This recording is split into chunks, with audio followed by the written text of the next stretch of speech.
Ako po si Miss Winnie at ito ang ating kwento. Tukso, yan ang kadalasang rason kung bakit nasisira ang isang pagsasama. Ang totoo niyan, Miss Winnie, bunga ko ng isang nasirang pagsasama. Ako nga pala si Alma, 46 years old. Ang kwentong ibabahagi ko po sa inyo ay nangyari noong ako'y 25 years old pa lamang, taong 2004. Nagkahiwalay ang aking mga magulang, 13 anyos pa lamang ako. Namatay sa sama ng loob ang aking ina, ngunit kalaunan namatay din ang aking ama sa hindi malamang dahilan. Kaya sa poder ni Lola Feliz ako lumaki. Ang kababata kong si Theo, na kalaunan ay naging kasintahan ko, ang palagi kong kasama. Madalas kaming magbanding lalo na kapag pauwi na ako galing sa trabaho. Akala ko talaga okay ng lahat, Miss Winnie. Pero hindi pala. Nagulo ang maayos naming pagtitinginan na binuo ng ilang taong pagsasama. Nagsimula yon isang araw nang kumprontahin ko siya matapos niya akong wag siputin sa lugar at oras na dapat sana ay magde-date kami. Theo, isang oras mo akong pinaghintay sa park pero hindi ka dumating. Saan ka ba nagpunta? Sinasabi ko nga sa'yo, hindi ba? May emergency lang akong kailangang ayusin.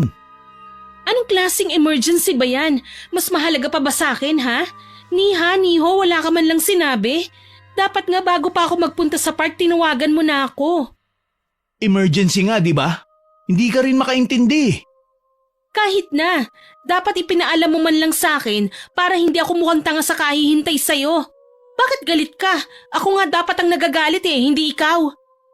Hindi ako galit, okay? Nagpapaliwanag lang ako. Ang hirap lang kasi sa'yo, ayaw mong makinig. Palagi ka na lang nakasinghal. Bakit nga ba hindi kita pagtataasan ng boses? Pinaasa mo ko Ilang beses mo na bang ginawa ang ganito, ha? 4 na beses mo na akong pinaghihintay. Hindi ka man lang nagsusorry. Ano ngayon sa tingin mo ang mararamdaman ko?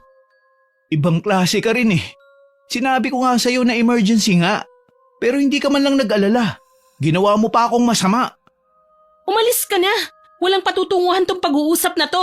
Umalis ka na! Tinalikuran ko si Theo, tsaka marahas na pinahid ang luha sa aking mga mata. Ang point ko lang naman, sana kung yaman din lang na hindi kami matutuloy sa lakad namin, dapat tinawagan niya ako. Ang dami niyang pagkakataon pero lahat ng yun pinalagpas lang niya. Tapos ako pa ngayon ng kontrabida? Iisipin ng marami na sinasakal ko siya? Tsaka bakit kung kailan may lakad kami, tsaka naman umaatake ang emergency na yan? Umalis si Theo nang walang kahit na anong binitiwan na salita, kaya tuluyan na akong napahagulgol. Awang-awa naman akong nilapitan ng baklita kong kaibigan na si Kim at kaagad na inalo. Hinagod-hagod niya ako sa likod ko habang nakatanaw sa pintong nilabasan ng boyfriend ko. Tahan na, Sisi. Huwag mo nang dibdibin ang nangyari. Para sa akin, wala ka talagang kasalanan. Hindi ko lang maintindihan kung bakit ang tinding mga tuwiran niyang boyfriend mo. Pinamumukha niya sa akin na masama ako at kinakawawa ko siya. Hindi yan totoo, no? Alam mo, duda ako. May ibang babae yan si Theo. Panigurado. Ibang babae? Oo, ibang babae. Alam mo kasi, ang lalaking faithful, wala yang ibang pinagkakaabalahan. Pero kapag palagi na lang silang busy tapos wala namang matinong paliwanag sa tunay niyang sitwasyon, aba, may ibang kinakalantari yan. Kim, sigurado ka ba dyan sa sinasabi mo? Paano kung totoo? Paano kung ayaw na nga niya sa akin na ipinagpalit na niya ako? Teka lang, kumalma ka nga muna. Wala akong sinabi na kumpirmadong may ibang babae si Theo. Ang sa akin lang baka may iba siyang babae. Kasi nga diba, dati hindi naman siya ganyan. Alam mo, para sure, bakit hindi natin siya manmanan? Para malaman natin kung totoo ba ang kutob natin. Paano kapag tama ka, Kim? Anong gagawin ko? Iniisip ko palang nasasaktan na ako. Hindi ko kayang mawala sa akin si Theo. Akin lang siya. Totoo ang sinabi kong yon, Miss Winnie. Maliban sa selosa akong babae, hindi ko gugustuhin ipagpalit niya ako sa iba. Mahal ko si Theo. Gagawin ko ang lahat para lang sa kanya. Kaya sakali man na malaman kong may iba siyang babae, hindi ko alam kung ano pang magagawa ko. Baka makapanakit ako nang wala sa oras. Mabuti na lang, nariyan si Kim na palagi akong binibigyan ng lakas ng loob. Yung tipong kahit gusto ko nang sumuko, nagagawa ko pang lumaban dahil nariyan siya. Pinahiran ko ang luha sa aking mga mata at pilit na ngumiti. Kakalma ko. Alam ko naman na sa mga susunod na araw, malalaman ko kung ano talaga ang tinatago ni Theo. Makalipas ang ilang araw, inimbitahan ako ni Kim na kumain sa labas. Libre daw niya dahil payday naman. Pumayag ako kasi nga siya ang gagastos. Hindi ko akalain na may plano na pala noon si Kim. Habang kumakain kami sa isang fast food chain, palihim siyang bumulong sa akin. Huwag kang magpapahalata na andito sa loob ng kainan ng boyfriend mo. Nasa unahan lang natin, 3 mesa mula sa likod mo. Ano? Totoo ba yan? Oo nga. Basta huwag kang kikilos nang hindi ko sinasabi, ha? Kailangan muna natin siyang sundan. Seryoso ba talaga tayo dito, Kim? Basta, ako bahala. Nagdududa talaga ako dyan sa lalaking yan eh. May kasama ba siya? Natatakot akong lumingon, baka makita niya ako. Mag-isa lang siya, Ceci. Sa tingin ko, nagpapalipas lang siya ng oras dito sa kainan. Kabado man pinili kong umaktong normal habang pilit na tinatapos ang pagkain na nasa harapan namin. Nakakainis lang talaga dahil sa mga nalaman ko, parang nawalan na ako ng ganang kumain. Kailangan ko pang ikalma ang sarili kong nagsisimula na namang nervyusin dahil sa pagnanais kong makumpronta na kaagad si Theo. Makalipas ang ilang minuto, sumenyas na sa akin si Kim na aalis na kami. Sumunod ako sa kanya at nakita si Theo sa unahan. Pasakay na ng kanyang sasakyan. Swerte naman na may napara kami kagad na taxi at inutusan ni Kim ang driver na sundan namin si Theo. Hindi naman kalayuan sa fast food restaurant ang hinintuan niya. Nagulat nga lang ako, sa harapan ng isang bar siya nagpark at pumasok. Anong ginagawa niya rito? Yan ang kailangan nating malaman. Halika, pumasok na tayo. Paano kapag may nakita akong labag sa kagustuhan ko, Kim? Hindi ko kakayanin kapag nawala si Theo sa akin.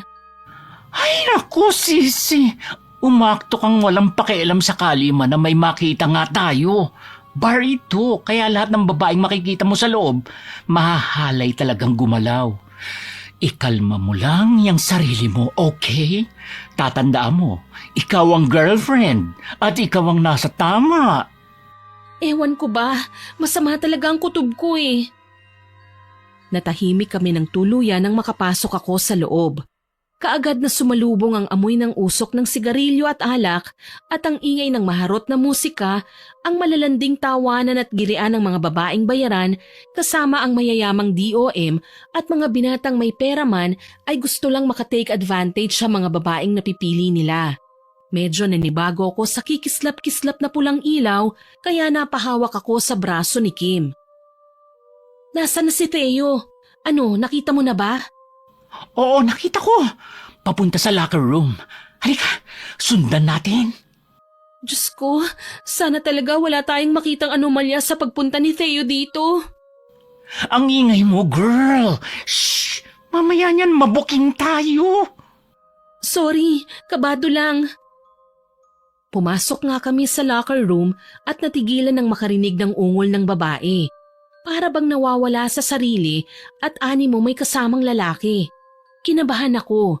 Bago ko pa man masilip sa likurang bahagi ng locker ang dalawa, ay natutop ko na ang bibig ko nang marinig ang pamilyar na boses ni Theo. Babe, kailan mo ba kasi balak na tumigil sa pagtatrabaho dito? Ayokong kung sino-sino ang tinitable mo eh. Baka sa susunod mabastos ka na ng mga customer mo. Tsaka na babe, alam mo naman na kailangan ko pa ng pera eh. Baka kulangin pa ang ipon ko sa pagpapagamot kay mama. Sana naman maintindihan mo ko. Ewan ko ba sa'yo? Sinabi ko naman na kaya kong ipagamot ang nanay mo. Pero nagpupumilit ka talaga na magtrabaho pa dito. Babe, hindi pa tayo kasal. Parang ang kapal naman yata ng mukha ko kung iaasa ko sa'yo ang gastusin ni mama sa ospital, hindi ba? Kahit na. Paano na lang kapag napahama ka dito? Paano kung nagkataong may nambastos sa'yo tapos wala ako? Hindi ko mapapatawad ang sarili ko kapag may nangyari sa'yong masama. Nanginginig na napasandal ako sa dingding nang marinig ang sinabi ng aking nobyo. Kung makapagsalita siya sa babaeng kausap niya, punong-puno ng concern at pagmamahal. Sino ba siya? Bakit ganun na lang ang pag-iingat ni Theo sa babae? Dala ng labis na panggigigil, lumabas ako sa kinasasandalan ko at nakapamewang na hinarap ang dalawa. Nakatayo naman sa likuran ko si Kim na halatang gigil na ring manabunot ng mga sandaling yun. Kaya pala nakagawian mo ng Indianin ako sa bawat lakad natin. Nakikipagkita ka pala sa haliparot na nabubuhay sa lugar na ito. Alma? Anong ginagawa mo rito? Babe, sino siya? Ako lang naman ang girlfriend ng lalaking inaahas mo. Ikaw, sa sobrang kakatihan mo at hindi mo na makamot, talagang pumapatol ka pa sa may girlfriend? Ha? Ang kapal ng mukha mo! Excuse me, hindi makapal ang mukha ko. Sa pagkakaalam ko, walang ibang girlfriend si Theo maliban sa akin. Ano babe, kilala mo ba ito? Ano na naman bang gulo to, Alma? Bakit ka ba nandito? Sinusundan mo ba ako? Anong drama to, Theo? Akala ko ba faithful ka? Akala ko ako lang ang mahal mo. Pero bakit may sabit sa puso mo? Tumigil ka na, Alma. Nakakaya ka. Dito ka pa talaga gagawa ng iskandalo? So ako pa palang nanggugulo? Excuse me lang ha? Sa lagay na ito nahihiya na kayo? Wala pa nga akong ginagawa eh. Ang kapal ng mukha mo? Manloloko ka? Ipinagpalit mo ako sa babaeng haliparot?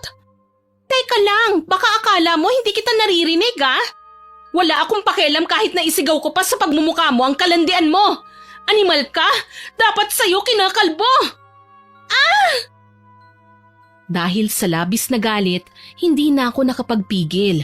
Literal na sinugod ko ang babae at sinabunutan. Sinubukan kaming awatin ni Theo pero humarang si Kim at inambaan ng suntok ang lalaki. Kahit binabai si Kim, aminado ako na malakas siya at ilang beses nang nadadaig si Theo sa pisikal na labanan, lalo na't isang black belter ang kaibigan ko. Kim naman, kinukonsinti mo pa pati pang gugulo ni Alma. Awatin mo naman sila. Bakit ko naman gagawin yun? Paano ninyo matututunan ang leksyon nyo kung susuportahan ko ang maling gawain mo? Alam mo, Teo, malaki sana ang respeto ko sa iyo dahil kaibigan kita. Pero dahil sa ginawa mo ngayon, ako, para mo na rin kinalimutan ang pagiging magkababata natin. Pati ba naman si Alma, niloko mo? Hindi ko sinasadya. Nagising na lang ako isang araw na nasasakal na ako sa paghihigpit niya. Masama bang kumawala sa hawla na ginawa niya para sa akin? Mali ka pa rin kahit anong klaseng dahilan pang sasabihin mo. Mahal ka ni Alma. Pero kinulang ka sa komunikasyon sa kanya.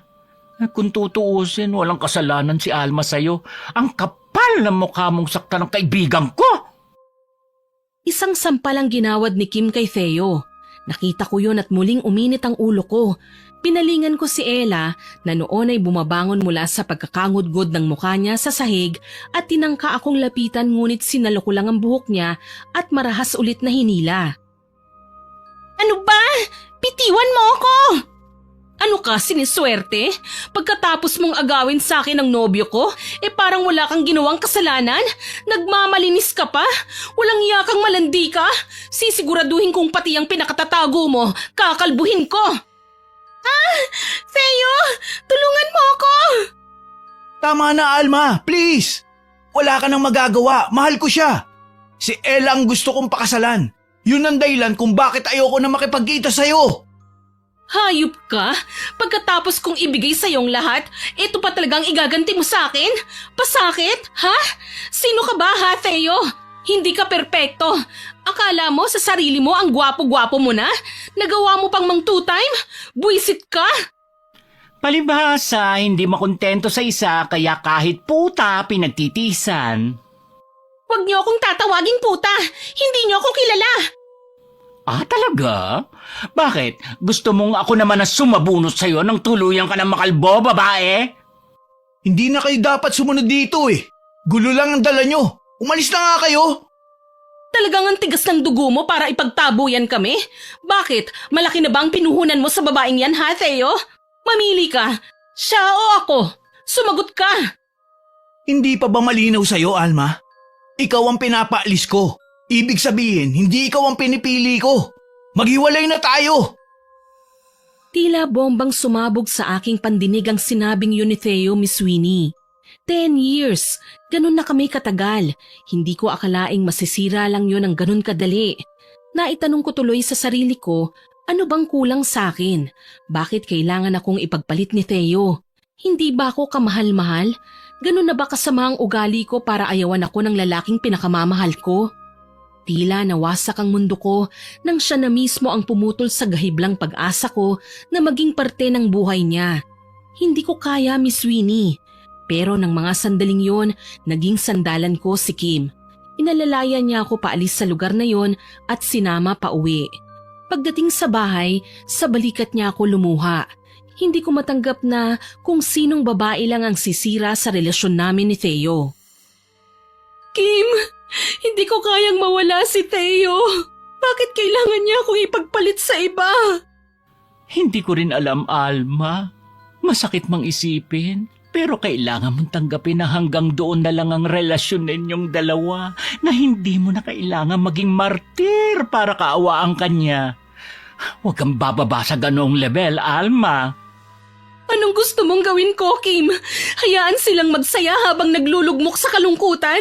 Hindi patas. Kailangan din nilang magdusa, Kim. Shh! Tana! Pinag-isipan ko na yan. Alam kong masakit. Pero ikalma mo muna yung damdamin mo. Mamaya kapag nahimasmasan ka na, sasabihin ko sa iyo ang isang napakagandang planong naisip ko. Asya, Tana! Mga hayop sila, Kim. Pagbabayaran nila ang ginawa nila sa akin. Hindi ako papayag na manatili silang masaya. Gaganti ako! Naiintindihan kita, Alma, at may kilala akong tao na makakatulong sa paghiganti mo. Anong ibig mong sabihin? Akala ko talaga hired killer ang taong gusto ni Kim na kunin namin para ipaghiganti ang kasawian ko. Nagulat na lang ako nang isama niya ako sa lakad niya pagkalipas ng 3 araw at ipinakilala ako kay Aling Cora, isang mambabarang. Noong nakita ko nga ang matanda, hindi ko alam kung matatawa ba ako o hindi. Ako kasi yung tipo ng taong hindi talaga naniniwala sa kababalaghan unless masaksihan ko ito ng sarili kong 2 mata. Sisi, siya si Aling Cora. Huwag ka mag-alala, proven and tested na siya.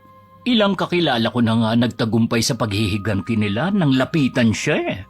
Talagang lahat na nagkasala sa kanila, nagdurusa. Kaya yung Ella na yan, pati na si Theo, siguradong luluha ng dugo kapag nasimulan na natin silang ipagdasal.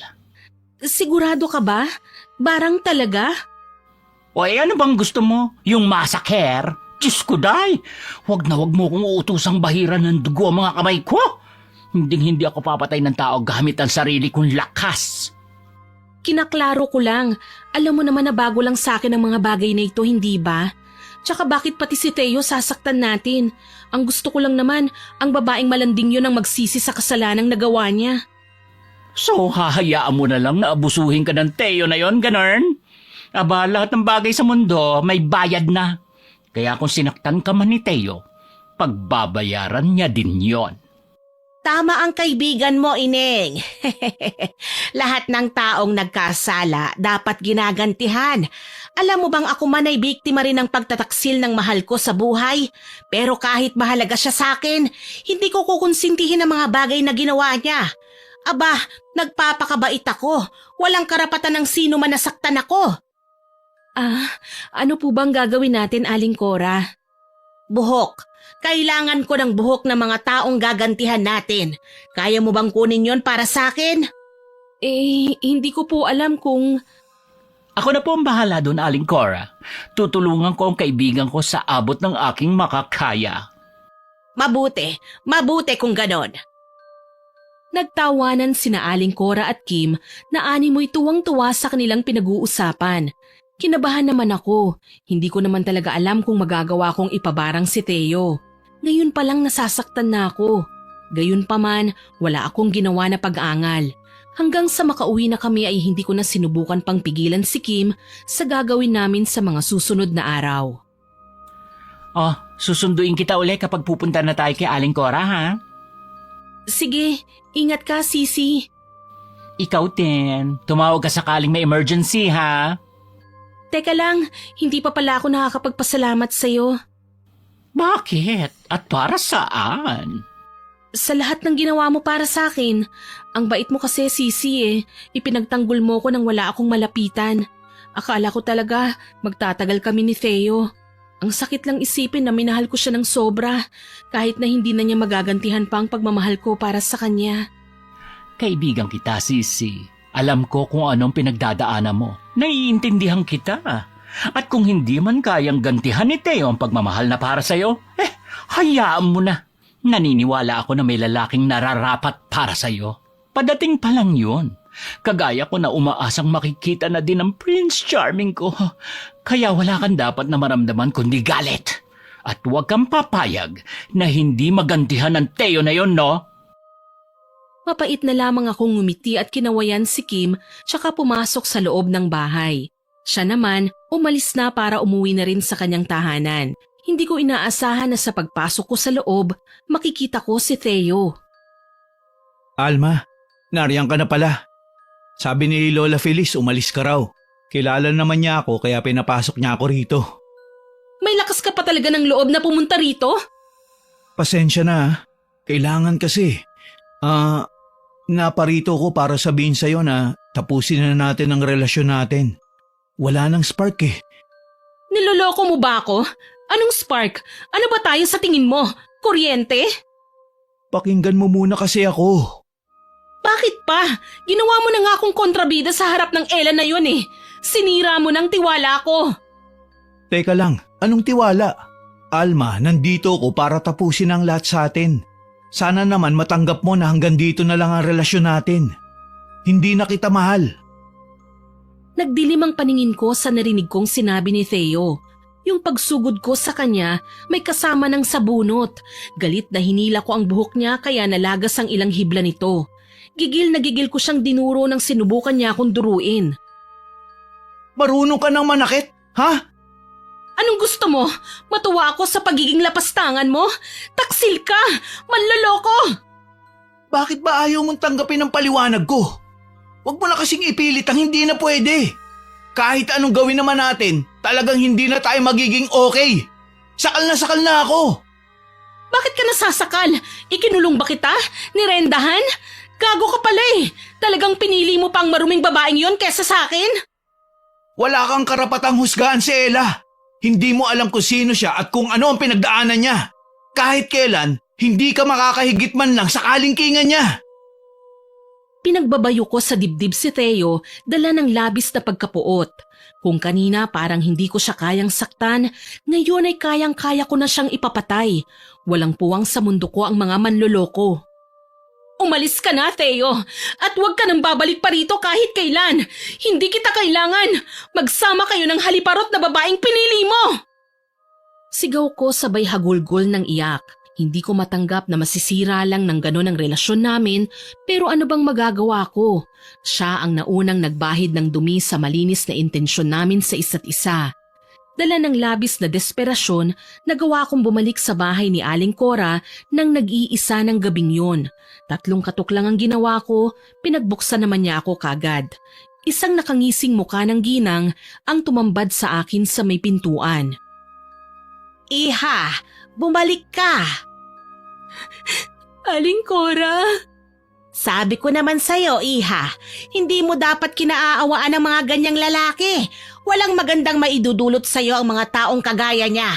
Kailangan bigyan siya ng leksyon, isang karamdaman na makapagbabago ng pananaw nila sa buhay. Nagtiwala po ako sa kanya, Aling Cora. Halos ibigay ko na ang lahat. Maliban na lang sa pagkababae ko kaya siguro pinili niya na maghanap ng iba. Hindi mapagkakatiwalaan ang mga manloloko, Iha. Kahit ilang taon pa ang lumipas, basta gusto nilang manloko, gagawin nila yon hanggang sa makita nilang lugmok na ang taong nais nilang pasakitan. Sa inyo ko na po ipinagkakatiwala ang lahat, Aling Cora. Magdusa ang mga taong dapat magdusa. Ikinalulugod kong gawin ang lahat, Iha, para sa mga babaeng sawing kagaya ko. Noong gabing yun nasaksihan ko ang isang natatanging ritual na hindi ko kailanman inaasahang magiging totoo.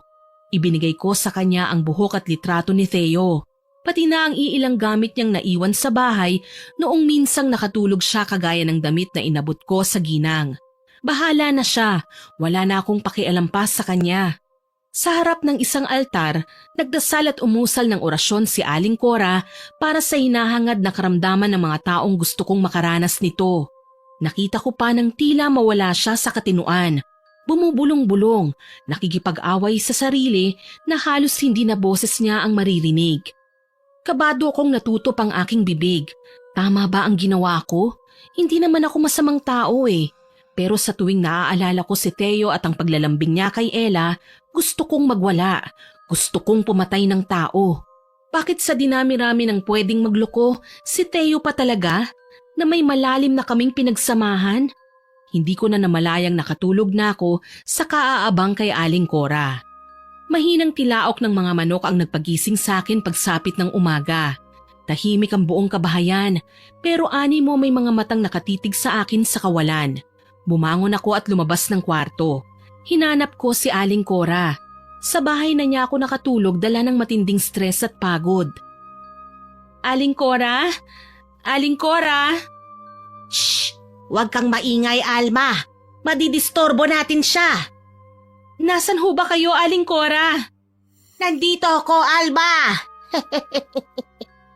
Hindi ko ho kayo makita, Aling Cora. Dito banda. Napalinga-linga ako sa buong kabahayan hanggang sa mapansin ko ang laylayan ng isang duster sa ilalim ng mesang kainan sa may kusina. Napayuko ako at nakita ang dilat na mga mata ni Aling Cora. Nanlalalim ang paligid nito at magulo ang buhok. Nakangisi na animoy may karimari-marim na ginagawa. Aling Cora, ano bang ginagawa niyo dyan?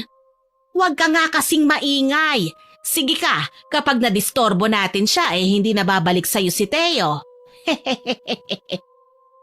Natutup ko ang aking bibig nang masundan ng tingin ng tinitignan din niya. Sa may altar, nakita ko ang isang malaking nilalang na animo daga, ngunit kasing laki ng aso, na kinakain ang nakaalay ng mga gamit at buhok ni Theo. Halos maubos na niya ang mga ito.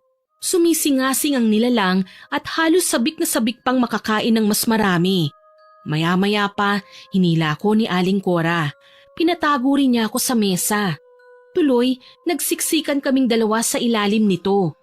Ewan ko ba, animo nahilo ako nang mapansing nagsalita na naman sa wikang Latin si Aling Cora at sa halip na ipagtabo yan ng nilalang ay tila ba sinasamba pa niya ito. Nagmistulang eko ang boses ni Aling Cora sa microphone na unti-unting humihigop sa kamalayan ko hanggang sa matulala na ako. Kalaunan, dahil sa pagkakabigla at takot, hindi ko nakinaya ang aking mga nakita. Nagdilim ang aking paningin at walang malay na humandusay sa sahig. Saan ka magaling at sobrang pag-aalala ko sa'yo, ha? Alam mo bang tinatawagan kita sa cellphone pero hindi ka sumasagot? Diyos ko, akala ko dahil nagpatiwakal ka na. At bakit ko naman gagawin yun? Aba, malay ko ba sa'yo? Hindi ko naman kayang hulaan ang nasa isip mo, no? Kahit kailan hindi ko papangaraping mamatay. Marami pa akong gustong gawin sa buhay, Kim. Gusto ko pang maghigante. Gusto ko pang makitang lumuha ng dugo ang Ella na yun bago siya magpasyang tapusin na lang ang buhay niya. Ay, bongga! Gusto ko yan, dear. Nagiging palabang ka na. Saan mo natutunan yan? Kay Aling Cora. Nanlaki ng husto ang mga mata ng bakla kong kaibigan matapos kong sabihin sa kanya na nanggaling ako kina Aling Cora. Pagkatapos kong mahimatay, nagising ako na nag-aalala at nakaabang sa akin ng ginang. Tila ba walang bahid ng kawirduhan sa katawan. Maayos nang nakapusod ang puro puti niyang buhok at may hawak na tasa ng kape sa isang kamay. Tila iniwan na ng kung anong malignong sumapi sa kanya ang katawan ni Aling Cora. Talaga? Nagawa mo magpunta doon na mag-isa? Tapos gabi pa talaga, sus Ginoo. Hindi ka natakot? Mabait naman si Aling Cora. Medyo weirdo nga lang. Pero hindi naman niya ako pinabayaan. Isinagawa niya ang paghiganti sa paraang gusto ko. Hala, paano? Basta, Magugulat ka na lang. Tila ba hudyatang sinabi kong yon nang sabay kaming mapalingon ng kaibigan ko sa driveway. May dumaang kotse pero hindi ito lumagpas sa bahay kundi nagpark lang sa tapat ng tahanan ko. Lumabas mula sa hinintong sasakyan si Theo. May dalang bulaklak at bihis na bihis. Tumuloy ang binata sa loob at lumapit sa amin. Nakanganga namang nakaantabay si Kim sa mga susunod na mangyayari. Alma, mahal ko. Anong ginagawa mo rito, Theo? Hindi ba't iniwan mo na ako na pinili mo si Ella kaysa sa akin? Nagbago na ang isip ko. Ikaw na ngayon ang mahal ko, Alma. Ay, wow! Ganun na lang yon. Pagkatapos mo saktan ng kaibigan ko, basta ka na lang darating dito as if walang nangyaring sabunutan ni Eme sa pagitan ninyo ni Ella? Kaya nga ako nandito. Gusto kong humingi ng tawad sa mahal ko. Isang malaking pagkakamali ang ginawa kong panluloko sa kanya, pare. Pare ka dyan. Gusto mo bugbugin kita? Hayaan mo na, Sisi. Ganyan talaga kapag ginayuma ang isang tao. Saglit na nakakalimot. Ang tanging nasa isip niya lang ay ako. Loka ka talaga, Alma. Ayaw-ayaw ka nung una, tapos ngayon, malalaman kong pumunta ka pala kay Aling Cora. Sisi naman, akala ko ba suportado mo na ako sa lahat ng gusto ko? Hayaan mo na. Hindi ka ba masaya para sa akin? Magbabalikan na kami ni Theo. Mahal niya na ako ulit. Ay! Ewan ko sa iyo! Papasok na nga ako sa loob. Igagawa ko kayo ng merienda. Ngumiti ako at sinundan ang tingin ng kaibigan ko. Hindi niya alam kung ano ang mga isinakripisyo ko nang pumunta ko kay Aling Cora. Hindi niya alam ang kapalit nito sakaling maningil sa akin ng pagkakataon. Ang karma na nararapat sa akin dahil sa pagiging sakim ko sa pag-ibig. Mula noon, nagbago na ang pakikitungo ni Theo sa akin. Parang bumalik kami sa dati. Kahit may relasyon na kami, para pa rin siyang nanliligaw na labis namang ikinatataas ng kilay ni Kim. Siguruhin mo lang na hindi ka ngangawa oras na maboryan at saktang ka na naman, ha? Sisi, kumalma ka nga. Lagi ka nalang galit. Kita mo naman parang bumalik na kami sa dati. Sigurado ko hindi na niya ako ipagpapalit pa. Hay naku, ewan ko sa inyo. Asya, maiwan na muna kita. Iidlip lang ako. Hindi ako nakatulog na maayos kagabi. Bakit naman? Yung buwisit mong boyfriend. Kinulit ako ng kinulit kung ano ba ang paborito mong pagkain. Ilang linggo na ba siya ganyan? Parang sumobra naman yata sa dosage ng gayuma si Theo. Tumahimik ka nga, ang ingay-ingay mo. Babe, Babe, bakit? may ibibigay ako sa'yo. Ang sweet mo naman. He, makalayas na nga. Natatawang sinundan ko na lang ng tingin si Kim bago ko nilingon si Theo. Puno ng pagmamahal ang kanyang mga tingin para sa akin. Kampante ako na hindi na niya ako ipagpapalit. Lumapit ako sa lalaki at niyakap ko siya. Sa tagpong yon may kumatok sa pinto. Ang mga katok ay malakas at kalaunan nagiging bayo na. Nagkatinginan kaming dalawa pero ako na ang nagpresintang buksan ng pinto. Nakasunod naman si Theo sa likuran ko. Pagbukas ko ng pinto, nagulat ako nang tumambad sa akin si Ella. Hilam sa luha ang mga mata niya pero galit na nakatingin sa aming dalawa ni Theo. Sinasabi ko na nga ba, Theo? Dito lang kita mahahanap. At ano naman ang ginagawa mo rito, kontrabidang babae? Malamang para bawiin ang boyfriend ko. Bawiin? Wala siya rito. Kung ako sa'yo, umalis ka na bago pa kita ipapulis. Sa tingin mo natatakot ako sa pulis? Ha, hindi ako kagaya mo na hindi kumikilos ng walang kasama. Kahit ako lang, kaya kang sabunutan. Napaatras ako ng tangkain ni Ella na hilahin ang buhok ko. Kaso lang humarang si Theo at galit na pinigilan ng kamay ni Ella. Gulat na gulat ako sa naging reaksyon ni Theo. Kitang-kita ko ang galit sa kanyang mga mata. Sa tono ng boses niya, nararamdaman ko ang galit na kanina pa nais ko mawala sa kanyang muka. Wag na wag mo sasaktan na mahal ko, Ella. Theo, ano bang nangyayari sa'yo? Akala ko ba okay na tayo? Na may future na ako kasama ka? Anong drama ito? Nagbago na ang isip ko, Ella. Si Alma ang mahal ko. Sana naman maintindihan mo. Hindi kita gusto, okay? Isang malaking pagkakamali ang ginawa kong pakikipaglapit sa'yo. Kung tutuusin, tinukso mo nga lang ako. Tukso? Talaga lang ha? Sino bang nagpunta sa bar para maglabas ng bigat sa dibdib? Sino ang unang lumapit sa akin at umastang pagmamayari ang buhay ko? Nang sabihin mo sa akin ang mga pasakit mo, inintindi kita. Imbis na magalit sa mga ginawa mo, minahal kita. Pero bakit ganito ang nangyari? Bakit? Wala na tayong dapat pang pag-usapan. Tama na ang drama. Hindi nga kita mahal. Theo, maawa ka naman sa akin, oh. Huwag mong gawin sa akin to. Tumigil ka. Mahal na mahal ko si Alma. Siya lang ang gusto kong makasama hanggang sa kamatayan. Marahas na tinulak ni Theo si Ella. Napahandusay ang babae sa harapan ng pinto ng bahay ko kaya hindi ako kagad nakapagsalita. Maging sina Lola Feliz at Kim ay nagambala at nakiusyoso sa mga nangyari. Gulat na gulat nang makita ang ginawa ni Theo para lang ipagtanggol ako sa babaeng muntikan ng umagaw sa kanya sa akin. Umalis ka na. Kung ayaw mo saktan kita hanggang sa piliin mo na lang na magpakamatay. Theo, wag mo naman gawin sa akin ito. Maawa ka. Buntis ako, Theo. Akala ko ba bubuo na tayo ng pamilya natin? Pakiusap, umuwi na tayo. Nasa bahay na ako. Si Alma ang mahal ko at pakakasalan ko. Umalis ka na! Hindi mo ba narinig ang sinabi ni Theo? Umalis ka na! Magbabayad kang malandi ka! Hindi ako papayag na basta ka nalang makawala sa ginawa mo! Ang kapal naman ng mukha mong pagbantaan ako. Bakit? Ano bang gagawin mo? Papatayin mo ako? Eh baka bago mo magawa yun, lulugmok ka muna, malandi ka! Muli hindi ako nakapagpigil at ang kaninang pagtatangka ni Ella na saktan ako ay ako na ang gumawa. Gayon na lang ang pagsisigaw niya sa labis na sakit. Sinigurado kong may madadala ang mga kamay ko sa marahas na paghila sa kanyang buhok. Hindi naman ako papayag na hindi makaganti sa kanya. Pagkatapos ng ilang linggo niyang inagaw sa akin ang lalaking mahal ko. Nang sumisigaw na sa sakit si Ella, nakisali naman si Kim at Lola Feliz. Inawat ako at pinagalitan ng aking abuela. Si Kim ang nagpaalis kay Ella, kaya naman napanatag na ang aking loob. Pagkaalis ni Lola, lumapit sa akin si Theo. Pasensya ka na ha. Sisiguraduhin kong hindi naman gugulo sa atin ang babaeng yun. Ayos lang, Theo. Huwag mo na siyang isipin pa. Alam ko naman na ako pa rin ang pipiliin mo eh. Hayaan na natin. Akin ka lang, Alma. Walang kahit na sino ang makakaagaw sa'yo mula sa akin.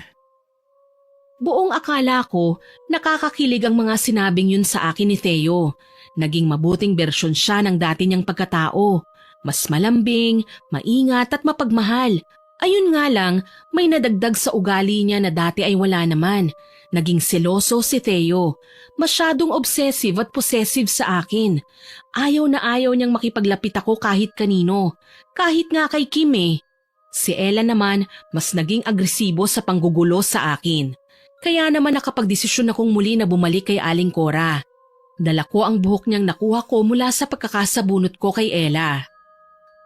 Nararamdaman ko ang nagpupuyos mong galit. Ano ba ang posibleng dahilan nito, Alma? Ginugulo po kami ni Ella, Aling Cora. Ilang beses na niya akong sinugod sa bahay. Ang salot sa inyong relasyon. Titignan ko kung anong magagawa ko. Kailangan niyang magdusa, Aling Cora. Kailangan maparusahan siya. Yan ang gusto ko. Magbigay ng karamdaman sa taong kinapupuutan mo. Maraming salamat po, Aling Cora. Asahan mong lahat ng hiningi ko, may sapat pong kabayaran.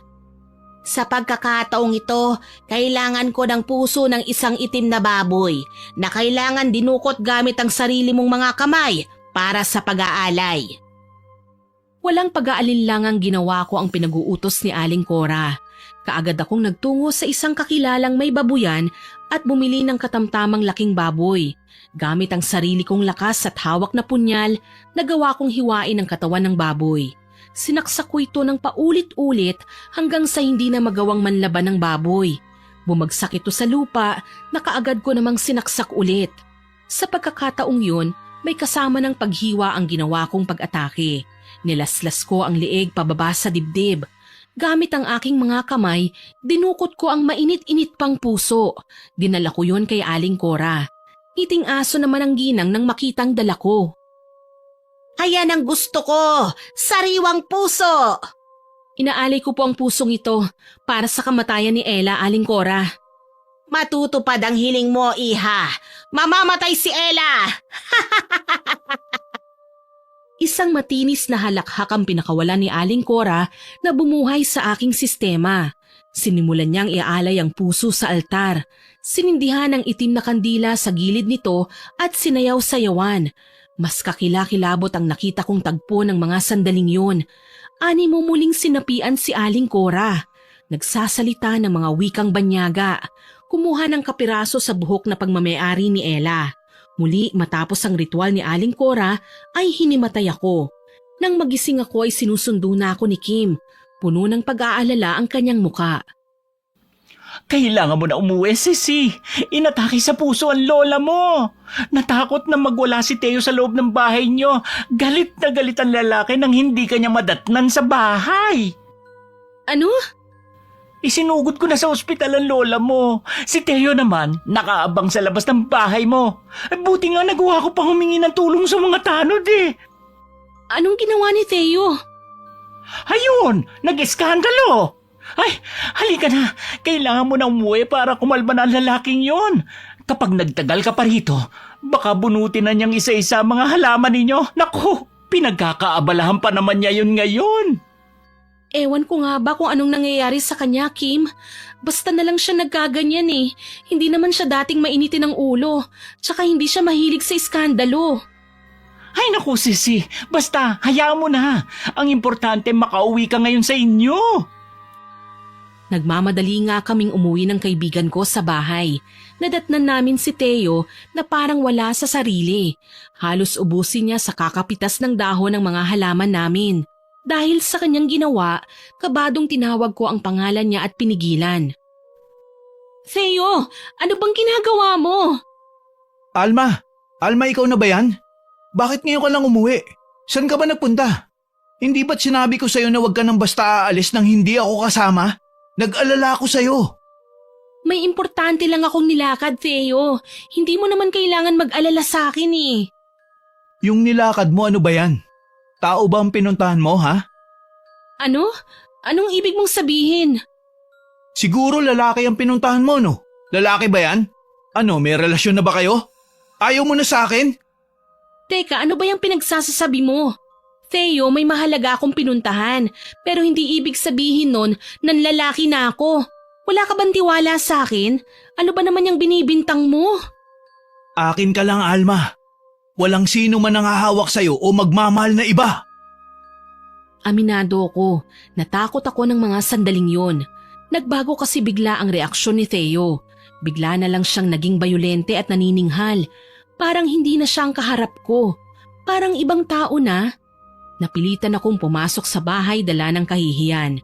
Nagsisimula kasing magparinig sa mga kapitbahay si Theo na para bang binabantaan niya ang mga tao na huwag kailanman lalapit sa akin.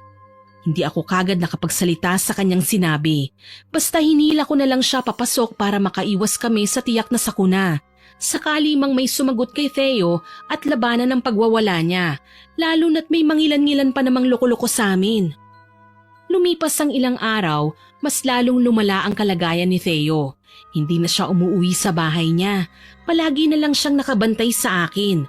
Tuloy kahit sa pagpunta ni Ella sa bahay namin ay ako na ang natatakot para sa kanya.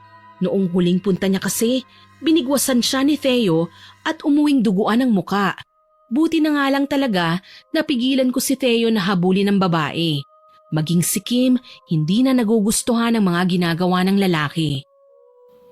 Payong kaibigan lang, no, Sisi? Hiwalayan mo na si Theo. Pakiramdam ko talaga wala siyang mabuting idudulot sa iyo. Simula na magkabalikan kayo, ganyan ang pakikitungo niya sa lahat ng tao. Para siyang isang mabangis na hayop. Anong gusto mong gawin ko, Sisi? Bumalik kami sa dati? Yung nasasaktan ako at nahihirapan? Ganun ba?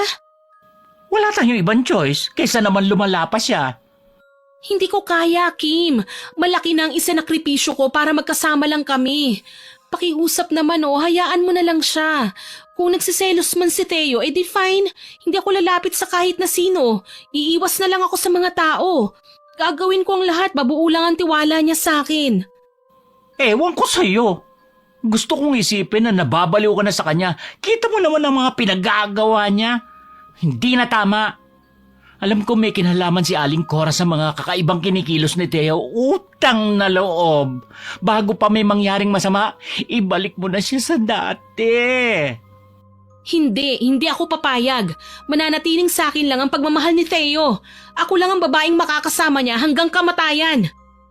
Hoy, Alma! Gumising ka nga! Hindi nasabi maganda tong ginagawa niyo, hindi ba?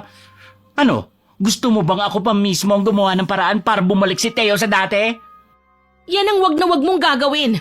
Kapag ako iniwan ni Teo, dadalhin mo ang konsensya buong buhay mo. Magpapakamatay ako. Hindi makapaniwalang tinitigan ako ni Kim. Alam kong hindi niya nagustuhan ang pinaggagawa ko, pero ayokong mawala sa akin ang kaisa-isang lalaking minsan nang nagpahalaga sa akin. Di bali nang mabuhay siya ngayon sa dilim. Ang mahalaga, akin siya at walang aagaw pa sa kanya. Makalipas ang ilang araw, nasa labas ako ng bahay namin at nagwawalis ng mamataan ko ang isang babaeng balot na balot ang buong katawan at halos hindi na makilala. Ayaw naman lumapit para malaman ko kung may kailangan ba o wala. Para makasigurado, ako na mismo ang gumawa ng hakbang para makausap siya. Miss, anong kailangan mo? Alma? Ella? Ikaw ba yan? Anong nangyari sa'yo? Gusto kong humingi ng tawad sa ginawa ko, Alma. Alam kong may relasyon pa kayo ni Theo nang umiksena ako sa buhay ninyo.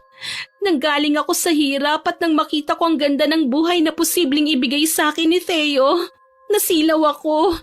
Nagkataong malungkot siya at nagkaproblema sa relasyon niyo, kaya sinamantala ko ang pagkakataon.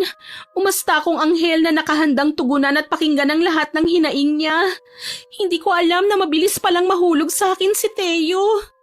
Ang totoo niyan, hindi ko siya mahal. Ginamit ko siya.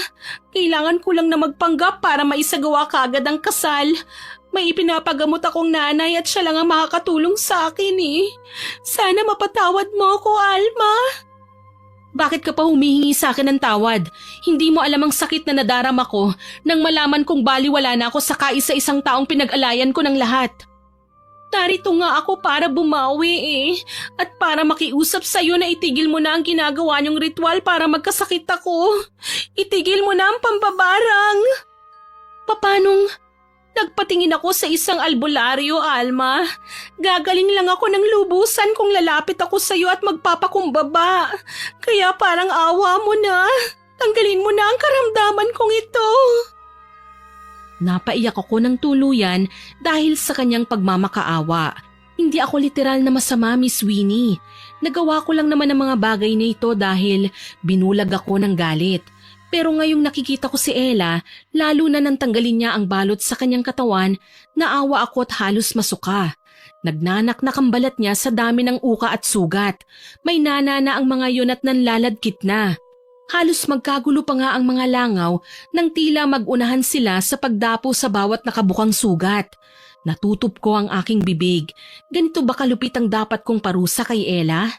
Hinawakan ko ang kanyang kamay at mapait na nginitian. Halika, sumama ka sa akin. Ipapagamot natin yan. Saan tayo pupunta? Sa pinagmulan ng karamdamang yan. Sisi, saan ka pupunta? Ay, teka. Ella? Ikaw ba yan? My goodness, ano nangyari sa'yo? Mahabang kwento, Sisi, pero kailangan nating umalis. Ipapagamot ko si Ella kay Aling Cora. Oh no! Huwag mong gagawin yan! Sa simula pa lang, wala nang balak si Aling Cora na maging maayos ang buhay ninyo dahil naghihiganti siya. Anong ibig mong sabihin? May nadiskubre ako, girl. Hindi ba't broken-hearted si Aling Cora? Ang tatay mo pa lang nang iwan sa kanya, kaya naging miserable ang buhay niya. Totoo ba yan? Paano naman nangyari yun? Namatay ang mga magulang ko, maliit pa ako, hindi ba? Oo, tama ka. Pero alam mo ba kung sino may gawa ng maaga nilang kamatayan? Si Aling Cora. Mind you, girl, pagkatapos mamatay ng nanay mo, ay nagluksa ng todo ang tatay mo. Pinilit pa ni Aling Cora na ipagsiksika ng sarili niya sa buhay ng ama mo. Kaya lang todo tanggi naman si Tito sa kanya.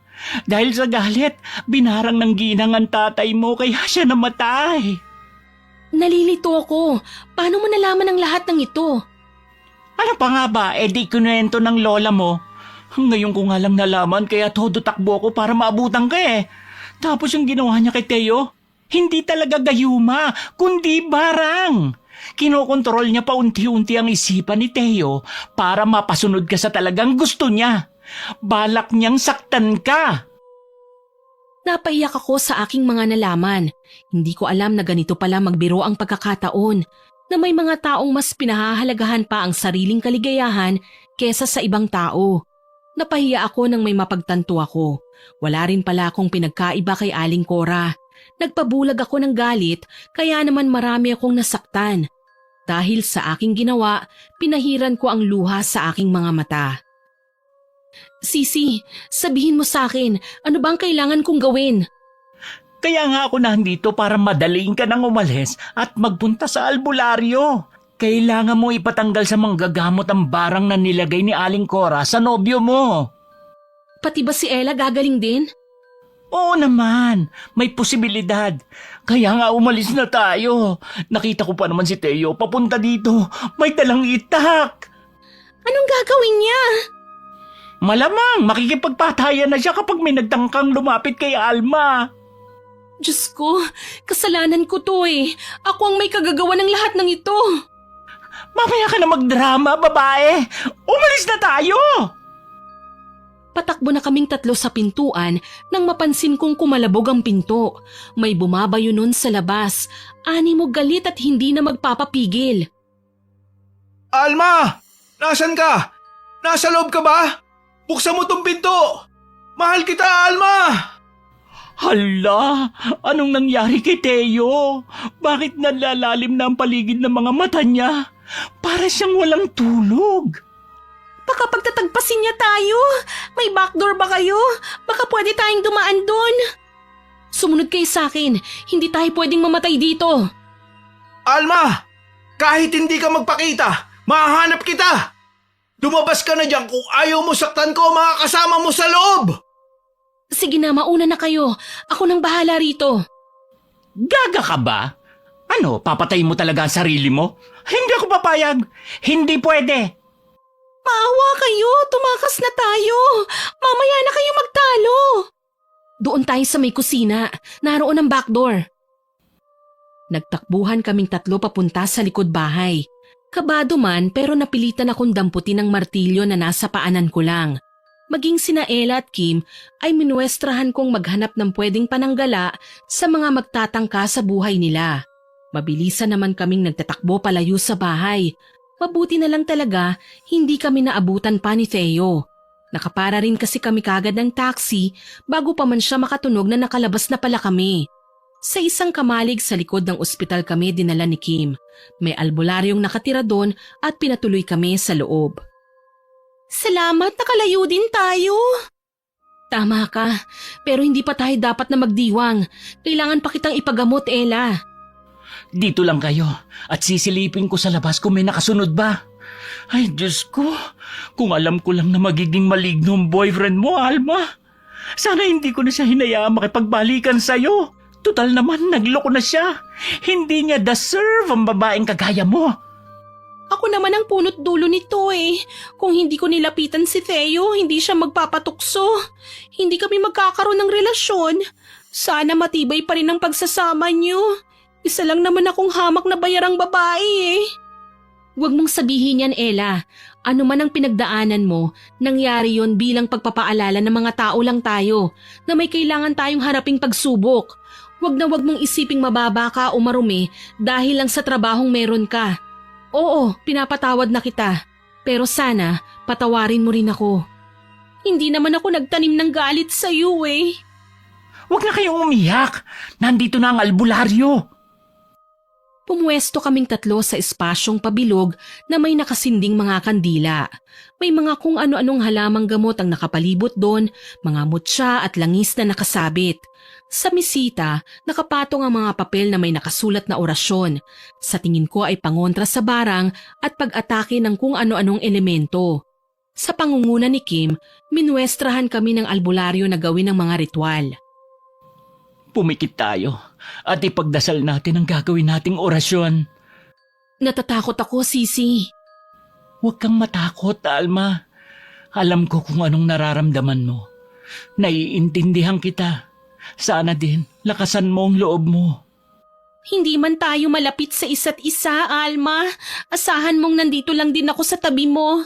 Gagawin ko ang lahat para makatulong. Pumikit na nga kaming tatlo at hinayaan ng albularyo na ilabas ang inorasyonan niyang lubid. Ayon pa sa matanda, kailangan kong ayusin at tanggalin ang pagkakabuhol ng lubid para mabawasan ang barang na nakadikit na sa katawan ni Ella. Pinagpapawisan na ako pero hindi ako tumigil sa pag-aayos ng buhol. Alam ko, magagawa kong iligtas si Ella sa tiyak na kapahamakan. Lumipas ang 10 minuto. Halos maiyak ako sa labis na takot. Namutla na lang bigla si Ella at bumagsak sa lupa. Ella, teka lang, huwag ka munang susuko. Hindi pa ako tapos sa ginagawa ko. Hindi ko na yata kaya. Girl, huwag kang magpatay-patayan dyan. Ang tapang mo kaya. Nagawa mo ngang sumugod sa bahay ng sisi ko eh. Tapos ngayon babagsak ka na lang bigla. Ay, huwag ka sumuko, gaga! Kim, kailangan mo akong tulungan. Hindi pwedeng mamatay si Ella. Diyos ko naman, bakit pa ngayon lang kayo nagkasundo kung kailan may mamamatay na? Huwag niyo nga akong ini-stress! Huwag kang susuko. Huwag kang matutulog, ha? Lumaban ka, Ella! Muli, pinag-igihan ko pa ang pagtanggal ng mga buhol ng lubid. Ilang sandali lang, napapangiti na ako sa tuwa. Nagagawa ko ng tanggalin ng buhol. Nang maayos ko na nga ito, hinihingal na niyakap ko si Kim. Salamat, mababawi ko na ang sumpa na binigay ko kay Ella.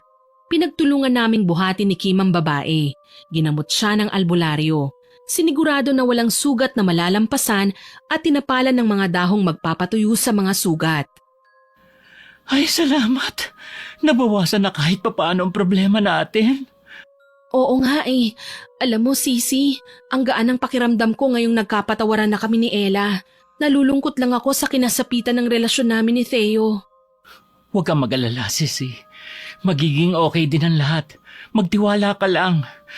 Alam mo, isa sa mga natutunan ko sa pangyayaring to ay ang maging mapagkumbaba at huwag matakot humingi ng tawad.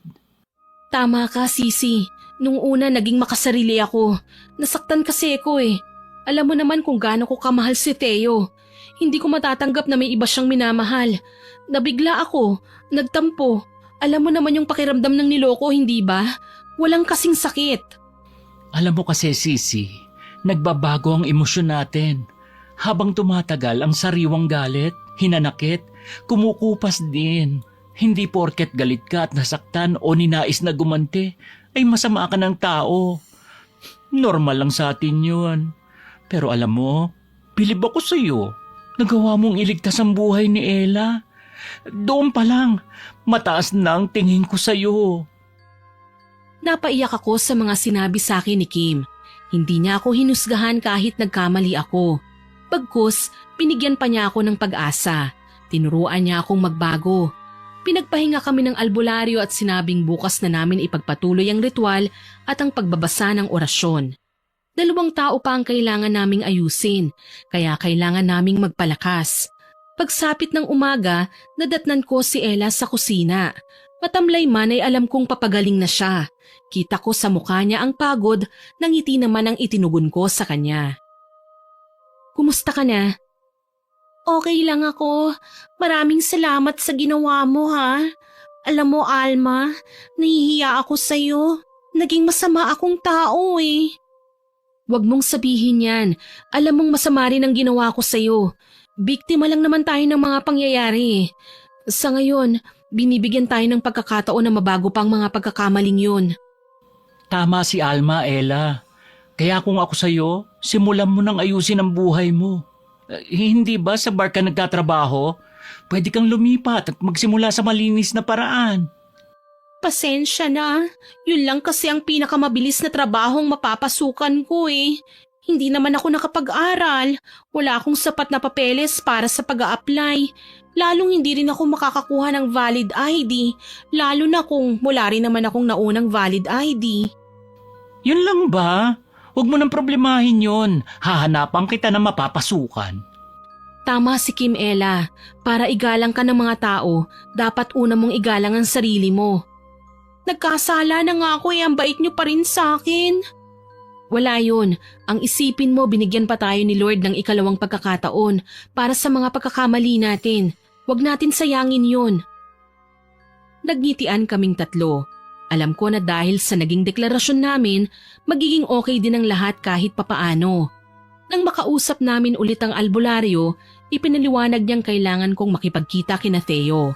Natakot ako dahil baka mamaya saktan niya ako. Kaso lang, sinabi sa akin ng albularyo na may gagawin siyang orasyon para bumalik sa panandali ang pag-iisip si Theo. Kaagad akong pumayag, para din naman ito sa ikabubuti naming lahat. Para safe, sinamahan ako ni Kim. Pareho kaming may dalang pamalo para kung sakali mang saktan kami ni Theo.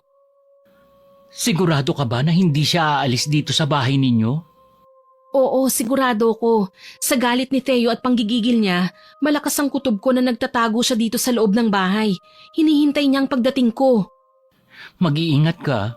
Hindi ako papayag na saktan ka niya. Nakabantay ako sa likod mo. Maraming salamat, Sisi. Dito ako papasok sa kusina. Doon ka sa front door. Mag-iingat ka ha. Oo naman, pangako. Ikaw din. Pumasok ako sa loob ng bahay at nakiramdam sa paligid. Kabadong tinawag ko ang pangalan ni Theo. Theo? Nasaan ka? Theo, lumabas ka! Kailangan kitang makausap! Alma, ikaw ba yan? Theo, lumabas ka na, please! Kailangan kitang makausap! Dito. Nandito ako sa sofa. Pasensya na ako madilim. Nasisilaw ang mata ko sa liwanag. Pwede mo naman buksan. Dahan-dahan lang. Ayos lang ba? Sige, bubuksan ko ha. Nakahanda na ako. Dahan-dahan kong ang binuksan ng bintana, maging ang pinto. Nang magliwanag na ang paligid, nakita ko si Theo na nakasiksik sa sala, patago sa likod ng sofa. Halos hindi na naliligo. Madungis na at mabaho. Halos hindi na rin kumakain. Bakas ang kapayatan sa mukha niya. Hindi na nakakatikim ng tulog at pahinga. Tuluyan na akong napaiyak nang makitang nangyari sa kanya. Diyos ko! Theo! Pasensya ka na, Alma ha. Hindi ko din alam kung ano nangyayari sa akin. Basta na lang ako nagkasakit at nakalimot. Siguro, kinakarma na ako dahil sa ginawa ko sa'yo. Theo! Huwag kang lumapit sa akin. Baka mamaya, kapag nakalimot na naman ako, baka panakit ako. Ilang araw na ba akong ganito? Si Ella. Nasaan si Ella? Bakit ko siya nakalimutan? Theo, kumalma ka, okay? Tsaka na natin pag-usapan ng tungkol sa nangyari. Ang mahalaga, nakakausap kita ng maayos ngayon at magagawa ka naming ipagamot sa albularyo. Patawarin mo ko, Theo. Akong may kasalanan ito sa'yo eh. Palagi kong napapanaginipan ng isang ginang. Inuutusan niya ako na patayin si Ella at pahirapan ka. Pinilit kong tumanggi pero mas malakas siya. Nagagawa niyang kontrolin ang katawan ko. Kilala ko siya, Theo. Siya si Aling Cora, ang mabagsik na mambabarang na kumokontrol sa ating lahat. Hindi lang ikaw at si Ella ang naapektuhan niya. Maski ako, ang lola ko na ngayon ay nasa ospital din. Pati si Kim dinamay na niya. Ano? Ganyan kasama si Aling Cora? Oo, ganyan kasama. Kaya kailangan nating mag-ingat. At kung papayag ka, dadalhin kita sa albularyo. Kailangan mong magpagamot sa kanya. Sa awa ng Panginoon, nakinig naman sa akin si Theo. Nagawa pa namin siyang ibiyahe ni Kim pabalik sa kinaroroonan nila Ella at ng albularyo. Hindi siya umangal nang magpagapos siya at sinimulang tawasin ng albularyo. Hindi ko akalaing grabe rin pala ang epekto ng pambabarang kay Theo. Namayat siya at namumutla. Traidor si Aling Cora. Nilinlang niya si Alma at ginamitan din ng orasyon para magawa kayong ipabarang. Ako nga noon hindi niya pinakikinggan eh. Si Aling Cora pa kaya? Hindi na ako magtataka kung maging buong pamilya natin, saktan na niya. Paano mo naman ba kasi siya nakilala? Alam mo naman na mahilig ako sa hula, di ba? Lumapit siya sa akin, pinakilala ang sarili at hinulaan ako. Nagulat ako na marinig na tama ang lahat ng hula niya sa akin. Siyempre, bumilib ako at kinilala pa siya. Kalaunan, humingi ako ng address. Nang malamang kong nambabarang pala siya at nagkataong kailangan ni Alma ang serbisyo niya, hindi na ako nag-aksaya ng panahon. Inireto ko siya sa ginang. Hindi ko naman alam na sa mismong paglapit namin sa kanya kinokontrol na niya si Alma. Alam ko ang klase ng mga mambabarang na ganyan. Sila ang mga mambabarang na may lahing babaylan. Kayang magpadala ng salot sa mga pananim, kayang magbigay ng karamdaman sa bawat isa sa mga taong kanyang kalaban, kayang manghipnotismo o kumontrol ng isipan ng mga taong nasa malayo. Nakakatakot naman. Pero yun ang katotohanan. Alam mo na, mga nilalang na nabubuhay nung unang panahon. Sana magtagumpay tayo sa pagpuksa kay Aling Cora. Gusto ko nang manumbalik sa normal ang buhay natin. Ako naman baka umuwi na lang sa probinsya. Isasama ko doon ang nanay ko. Alam mo girl, wag mo nang problemahin ang pagpapagamot sa mama mo. Tutulungan ka namin. May mga kakilala akong doktor na makakatulong sa kanya. Gagaling ang nanay mo, pangako. Nagyakapan kami at nagkasundo na magdarasal. Taimtim kong inihingi ng tawad ang lahat ng kasalanang nagawa ko. Ang mga masasakit na salitang iginawad ko sa kapwa. Gaano man kahirap, titiisin ko. Makabawi lang sa lahat ng pagkakamali ko. Pagkatapos ng aming pagdarasal, narinig naming nagsisisigaw na si Theo. Halos manggalaiti siya sa labis na galit. Nang pumasok kami sa loob ng silid, naabutan namin ang albularyo na hinahagupit ng buntot pagi ang binata. Anong nangyayari? Mukhang sinisimulan na ng albularyo na palayasin sa katawan ni Theo si Aling Cora. Ha? Pwede ba yun? Parang exorcism baka mo?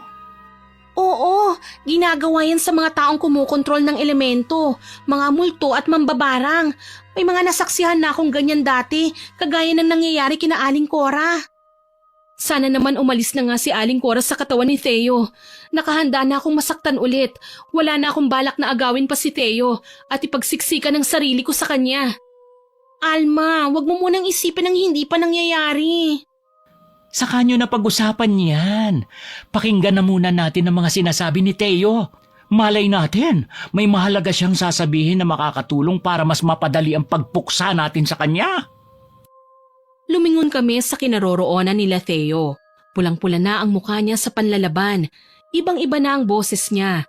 Naging babae. Matandang babae. Halos hindi na nga siya makahinga ng maayos at pilit pang binabaklas ang tali na nasa kanyang paanan. Kaso lang, mas magaling tsumempo ang albularyo. Nakakailang hampas pa siya kay Theo ay nakikita ko nang sumusuko na ang lalaki. Aalis na ako sa katawan ni Theo! Tama na ang pananakit! Ayan, mukhang exit na siya sa katawang hindi kanya. Mas mabuti yan. Umaasa ako na gagaling na si Theo. Ang mabuti pa, iwanan na muna natin sila. Magtiwala na lang tayo sa kanila. Alam naman natin na mas alam ng manggagamot ang gagawin niya kaysa sa atin. Halika Ella, asikasuhin muna natin ang mga sugat mo. Salamat ha, Alma. Napakabuti mo. Mabait ka rin naman eh.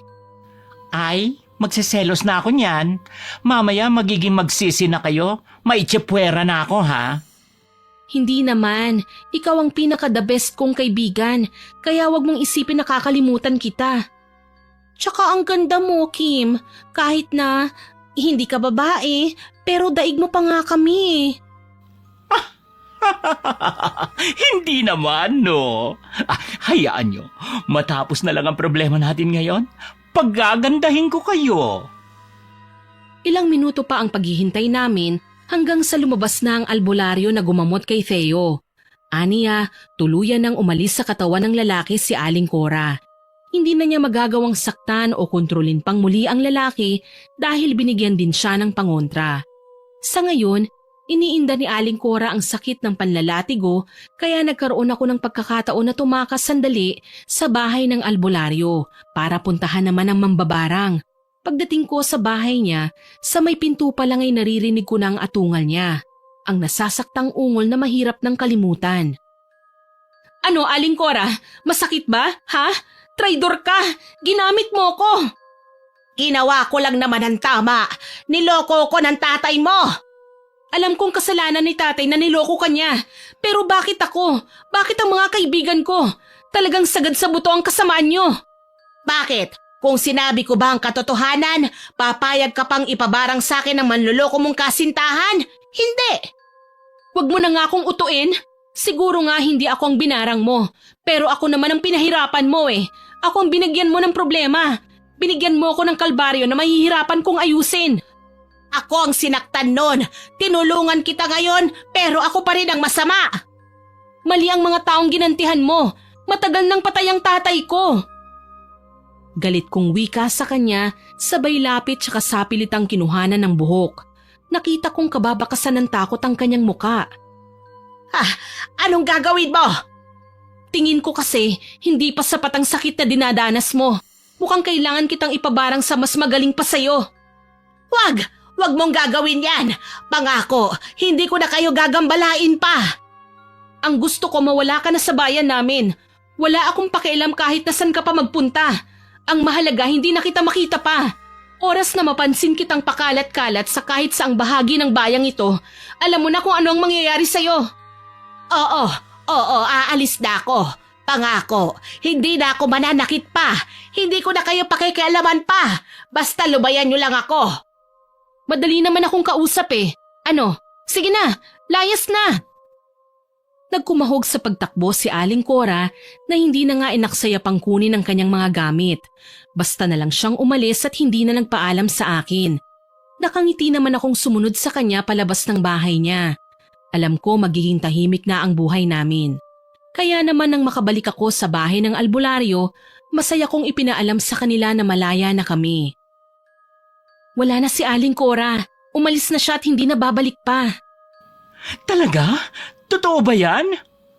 Oo, tinakot ko siya eh. Binunutan ko ba naman ang buhok eh. Buti nga yun sa kanya, no? Kasi kung hindi man siya umalis, talagang ipababarang natin siya, no? Salamat at maayos na ang isipan ko. Wala na magulo at maingay. Wala nang kokontrol sa akin. Pasensya na sa nagawa ko ah. Huwag kang mag-alala. Aaralin ko ng kalimutan ka, Theo. Teka lang, Alma. Ako ang dapat na humingi ng sorry sa ginawa ko eh.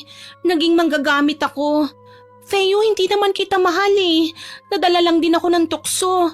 Pero wala pa sa isip kong magkaroon ng minamahal. Drama ko lang ang lahat ng yun. Sana maintindihan mo. At sana wag mong sasaktan ng babaeng tunay na nagmamahal sa'yo. Alma, ang laki ng naging kasalanan ko sa'yo. Napakasama ko.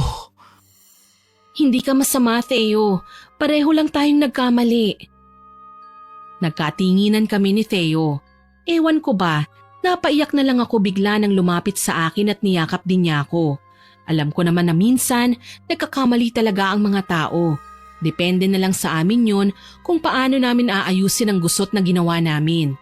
Sa ngayon po, asawa ko na si Theo. May 2 na kaming anak. Masaya ang aming pagsasama. Si Kim na rin ang naging ninang nila. Mapilit kasi ang baklita eh. Pero masaya naman ako dahil kahit ganoon, nagagabayan naman niya ng maayos ang kanyang mga inaanak. Hindi man namin nakakasama si Ella, balita naman namin ay may pamilya na rin siya at masaya na sa pagsasama nila. Hindi na namin nakita pa si Aling Cora at alam kong hindi na kami gagambalain pa ng matandang mambabarang. Hanggang dito na lamang po. More power po sa inyong channel at God bless. Sana po ay nagustuhan niyo ang aking mga ibinahaging kwento. Pero bago ko po tapusin ito, oras na para sa shoutout ulit natin. Shoutout po kina Miss Heli Borja from Cavite, Miss Grace Largadas from Surigao del Norte, Sir Darren Subcon from Binangonan, Rizal, Miss Jeneline Mix Vlog, Miss Ana Vencer Francisco na namamlansya daw po habang nakikinig from Riyadh, Miss TVJ Rosie Gedorio, Miss Chris Alcantara, Miss Emily Servano at sa family niya, kay Mary Joy Roaring Belches na nakikinig sa atin at sinabi niya na nakakawala raw po ng pagod at stress ang stories natin. Kasama niyang nakikinig ang kapatid niya at pinsan niya from Bicol. Kay Shems at sa asawa niyang si Engineer Sid from Saudi Arabia, Ma'am Raquel Hasegawa from Japan, Miss Alma Flores na lagi pong nakasubaybay sa atin, Ma'am Rosemary Sabandeja from Cebu City, Miss Girlie Almasher from Germany, kay Sir Henry Sarmiento, kay Ma'am Lilibeth Torres from Pampanga, at sa mga kasamahan niyang sina Roland, Mike, Rose, Niba, Marcelina, Marlene, Donna, Rusty at Nong. Salamat po sa inyong lahat. Shoutout din po kay Mr. Doms lang ang malakas na nag-comment po sa Karma ng Pabayang Magulang upload. Ang sabi po niya, ang pakikinig daw sa mga kwento natin ang nakakaalis ng pagod niya habang nagmamassage sa Bahrain. Kay Garcia Mendoza from Mauban, Quezon, sa Royzel Tailoring po sa Silang Cavite, kay Ma'am Rida de la Cruz at sa mga anak niyang si Chelsea at Chloe from Dasmariñas, Cavite, kay Miss Nelin Palomo from Tacurong City na nakikinig daw po sa atin habang gumagawa ng order sa kanyang homemade pork chorizo. Naku, mas masarap po yan at mas gaganahan kayong magtrabaho dahil nakikinig kayo sa ating stories. Salamat po, ma'am. Kay Ma'am Marites Nalika at Ma'am Belen Malbas na always present po at laging nakikinig sa ating stories. Kay Ma'am Virginia Lopez Dagdag from Hong Kong, kay Shari from Yokohama, Japan, at kay Michelle Joan Alfanta, John Denver at Joel Ruiz from San Fernando, Pampanga. Salamat po sa lahat ng comments ninyo. Sana po ay patuloy kayong makinig sa mga kwentong ibabahagi ko sa inyo. Huwag din po ninyong kalimutang mag-subscribe, like, share at comment sa mga darating pa nating upload. Sisikapin ko pong ma-shoutout ang iba pa nating listeners sa mga susunod kong upload. Muli, ako po si Miss Winnie na nagpapasalamat sa inyong pakikinig.